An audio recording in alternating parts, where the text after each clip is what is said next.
Welcome to the deep dive. Today we're looking at something, well, pretty fundamental.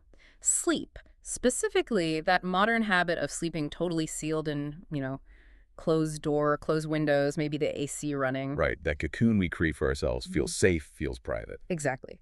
But our main source today, Master's Insight number 075, it throws a real curveball. It suggests this very common practice might actually be a hidden source of long-term health issues. It really does flip the script on what we think of as restorative rest. So the mission today is to unpack that. We'll look at the source's take on what actually happens, chemically speaking, inside that sealed room. Okay. The core problem, according to this insight, is pretty straightforward chemistry, really. Oxygen levels drop overnight because, well, we breathe it in. And we breathe out creo. Exactly. Carbon dioxide plus other metabolic gases just build up. The source calls this state chronic mild hypercapnia, basically, breathing slightly too much caro consistently. Doesn't sound ideal. No. And we're going to dive into the harm the source claims this causes and also look at their proposed fix, which they call the Sleep Little Haven. And it's surprisingly low-tech. Okay, let's unpack this idea of harm first. Master's Insight isn't talking about just feeling a bit stuffy, right? They're linking this low oxygen, high CU situation, this hypercapnia, to some major health problems. Yeah, problems most of us probably blame on other things, like stress or just getting older. Like what specifically? What does the source say happens when you spend 8 hours breathing, essentially subpar air? Well, the insight connects it directly to some pretty significant physiological issues, not just feeling a bit off. They draw a direct line from sleeping sealed in to things like memory decline. Memory decline, that's serious. Definitely. Also, a weakened immune system response, systemically. And just a general deterioration in the quality of your deep sleep, the really restorative kind. So when they talk about memory decline, are they saying this QO buildup directly interferes with how the brain works during sleep? That's precisely the argument. The source points to the glymphatic system. Think of it as the brain's nighttime cleaning crew. It gets really active during deep sleep, flushing out metabolic waste. Okay. But high QO levels, the source claims, inhibit this process. It slows down the cleanup. Imagine trying to clear debris when there's still a slow trickle adding more stuff in. Levels over, say, 1,500 parts per million kilo-euro, which isn't uncommon in a closed bedroom. By morning, apparently hinder this vital function. You can actually feel the effects during the night, too, right? The source mentions specific sleep symptoms? Yes, very relatable ones. That feeling of waking up, still tired even after a full night's sleep. Oh, yeah, definitely have that. Or having really vivid, maybe even unsettling dreams. Frequent waking, even if it's brief. The insight links these directly to high Kyoto. So it's the body struggling. Kind of fighting the air quality, yeah. Yeah. Your breathing might get heavier. Your brain keeps getting nudged into lighter sleep stages as it tries to compensate for the HOA buildup. The master actually calls this whole sealed door sleeping habit a modern crisis, one we've basically designed for ourselves. Okay, so if the problem is this simple, we're accidentally turning our bedrooms into low oxygen, high CO boxes, then the solution presumably isn't some super complex, expensive tech. Well, that leads us to this sleep little haven concept from the source. Yeah. And you're right, it feels almost intentionally basic. So what is it technically? How does the source define it? Fundamentally, it's described as a small fan system. But here's the crucial part. It requires installation, like drilling. Drilling. So it's not just a fan you plug in. No, exactly. It needs a permanent hole, usually drilled through the bedroom door, often near the floor, or maybe through a window panel insert. Its whole job is to actively pull fresh air from somewhere else like the hallway, or ideally from outside if possible, and push it into the bedroom. Right. And it's important to be clear what it isn't based on the source material. Definitely. The insight is very specific. It is not an air purifier, doesn't have HEPA filters or anything like that. And it's not some high-tech oxygen chamber either. Oh, no, not at all. Its purpose is singular. Tackle the oxygen deficiency and the KIO buildup. That's it. Forget dust mites or VOCs for this particular device. Which immediately brings up the filter question, doesn't it? In today's world, we're obsessed with air purification. Why would they propose a fan system without a filter? It goes back to that singular goal. The master's argument, laid out in the insight, is that the most immediate threat is the bad air chemistry, the lack of O-Rho and XXCO. It's about preventing what they see as a kind of nightly mild suffocation first. Particulate matter is a different problem, addressed other solutions. Okay, but let me push on the practical side here. If I drill a hole and put a fan in my door, haven't I just added noise back into the quiet room I wanted? That's a fair point. And what about energy cost? If it's constantly pushing air in, isn't it also pushing my expensive heated or cooled air out through those gaps around the door? Both valid concerns, and the source does address them. On noise, the system is designed for very low airflow, supposedly running under 20 decibels, which is, quieter than a whisper. The idea is the health benefit outweighs that minimal white noise. Okay. And on the thermal cost, yes, the master acknowledges there's an energy penalty, but it's framed as a necessary health trade-off.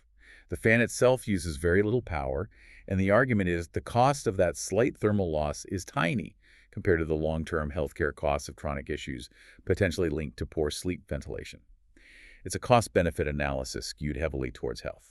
Right, so it's positioned as essential health equipment, not just a comfort gadget. And I think this is where it gets really clever for me. How does this simple fan actually work effectively when the door is shut? It seems like it would just pressurize the room slightly. Well, that's exactly it. It works on two main principles overnight.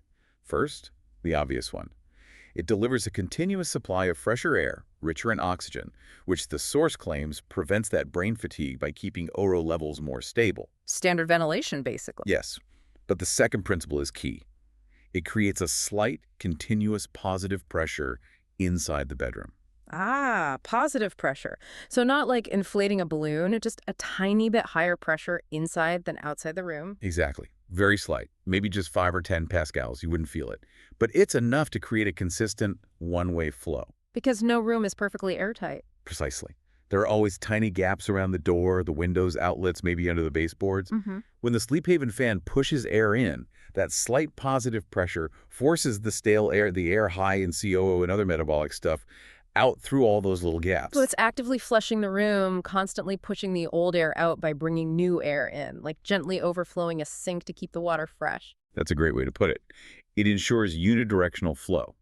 You're not just hoping air mixes, you're actively directing the flow outwards, taking the waste gases with it. The source aims to keep Shikoro levels reliably below, say, 800 parts per million, and argues this simple positive pressure is the most effective way to do that in a sealed room overnight. It really simplifies things, doesn't it? It bypasses all the smart home tech and just focuses on basic physics and, well, drilling a hole. And the master frames it entirely as prevention. It's about correcting a basic environmental design flaw that became common as we built tighter, more energy efficient, but less naturally ventilated homes. It's presented not as a fancy cure, but as fixing a self-inflicted problem. Right. The insight calls the Sleep Little Haven the lowest cost health revolution imaginable.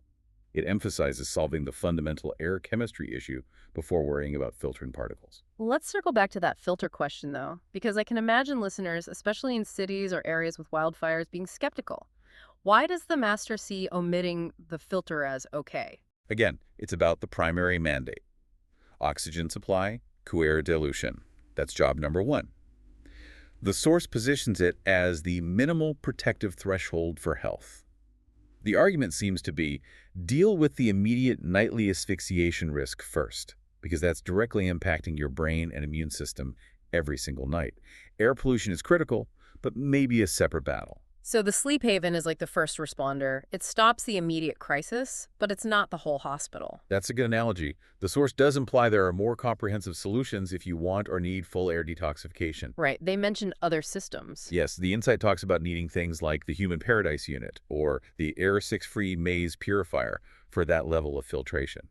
Now, those are proprietary names from the source, but they basically point towards more complex whole-house systems. Like ERVs or HRVs, energy recovery or heat recovery ventilators. Exactly. Those systems manage both ventilation, codes control, and filtration, often recovering heat or cooling energy too. But they're a major installation, much more expensive and not practical for everyone, especially renters. So that really frames the Sleep Haven's purpose. It's the entry point, the accessible first step. That's clearly the intention presented in the source, the most accessible starting point for healthy sleep, aimed at tackling that core cocoa problem for the masses. It's about broad impact over perfect filtration for a few. And the doctoral quotes the source includes really hammer this home. They emphasize the simplicity, the accessibility. Yeah, there's that quote, "Not everyone has the space to build a paradise, but everyone deserves fresh oxygen." It's quite evocative. Yeah, it is. And that other line they quote, drill one hole in your door and sleep better for the rest of your life. Yeah. I mean, it's incredibly direct. Almost provocative. It cuts through all the complexity around health tech.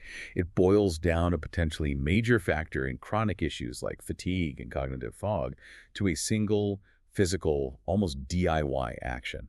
It really challenges the idea that better health always needs to be complicated or expensive. So we started this deep dive looking at the potential, maybe hidden danger of just closing our bedroom doors at night, blocking routine ventilation. And the source material argues that simple targeted air exchange, just getting that cold air out and fresh air in, could have a profound impact on memory, immunity, sleep quality, really basic functions. Yeah, so the big question for you listening is, what does this all mean? The Force presents this as possibly the simplest, most achievable step toward life extension. Right. It forces you to think about your immediate environment. If correcting something as seemingly basic as indoor air pressure and ventilation, getting rid of that excess kyogros could potentially reduce chronic problems like brain fog or morning fatigue, as the master claims.